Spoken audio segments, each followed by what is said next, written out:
Afin de faciliter la transmission de la succession, en particulier lorsqu'elle comprend une entreprise, il peut être judicieux de désigner un exécuteur testamentaire. Je vous en ai parlé lors de la précédente présentation. Je vais aborder aujourd'hui la mission de l'exécuteur testamentaire.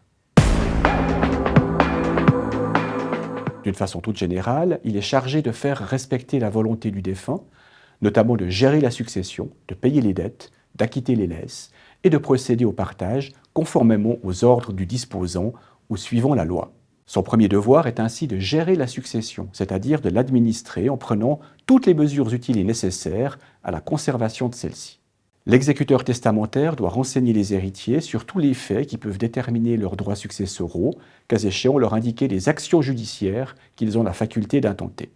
Il doit notamment rechercher s'il y a eu des donations ou des avances douaries en faveur des héritiers, établir un inventaire de l'actif et du passif, rechercher s'il existe des polices d'assurance par exemple. En finalité, il établit un plan de partage et le propose aux héritiers en les invitant à y adhérer.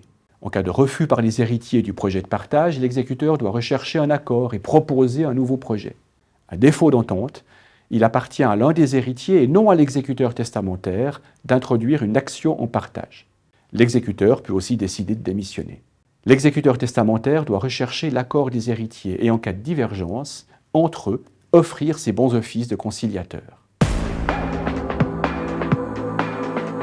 Le partage ne peut s'accomplir que par la conclusion d'une convention écrite de partage ou par le partage réel, c'est-à-dire par la réception des lots qui ont été constitués. Il n'existe pas de partage par la décision de l'exécuteur testamentaire, en ce sens qu'il ne peut pas contraindre les héritiers à un partage auquel ils n'adhèrent pas. L'exécuteur est autorisé à faire des avances aux héritiers prélevées sur les montants ou les biens qu'ils recevront lors du partage. Une autre possibilité est de procéder à un partage partiel, dès lors que tous les héritiers sont d'accord. Cette faculté d'accorder des avances peut aussi être un moyen qui permet d'éviter un blocage de la succession, en particulier lorsqu'il y a une société. L'exécuteur testamentaire a droit à une rémunération. Pour le cas où le testateur aurait fixé une indemnité trop modique, l'exécuteur peut exiger une augmentation. La rémunération doit être convenable, c'est-à-dire proportionnelle aux tâches que l'exécuteur a dû accomplir. Elle est déterminée de cas en cas et fixée en tenant compte du temps consacré, du soin mis à l'accomplissement de la mission, des difficultés, la résolution de questions juridiques délicates ou la nécessité de procéder à des opérations à l'étranger, par exemple. On prend aussi en compte les responsabilités, la valeur de la succession, l'usage local et les qualifications spécifiques de l'exécuteur.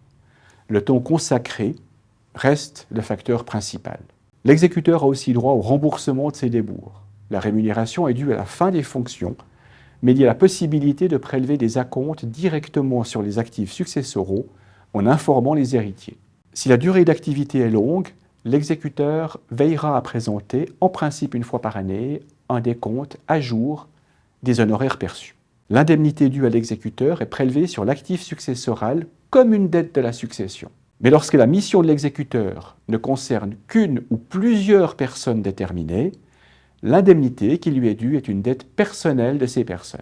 Ainsi, par rapport aux avantages qu'apporte la présence d'un exécuteur testamentaire, la question de la rémunération, si elle reste importante, est secondaire, d'autant plus si l'intervention de l'exécuteur permet de faciliter la transmission de l'entreprise, les démarches juridiques et administratives, et autant que possible, assure une cohésion entre les héritiers jusqu'au moment du partage. Ils ont en effet souvent une communauté de destin jusque-là, et tout intérêt à s'entendre sur les modalités d'attribution de l'entreprise.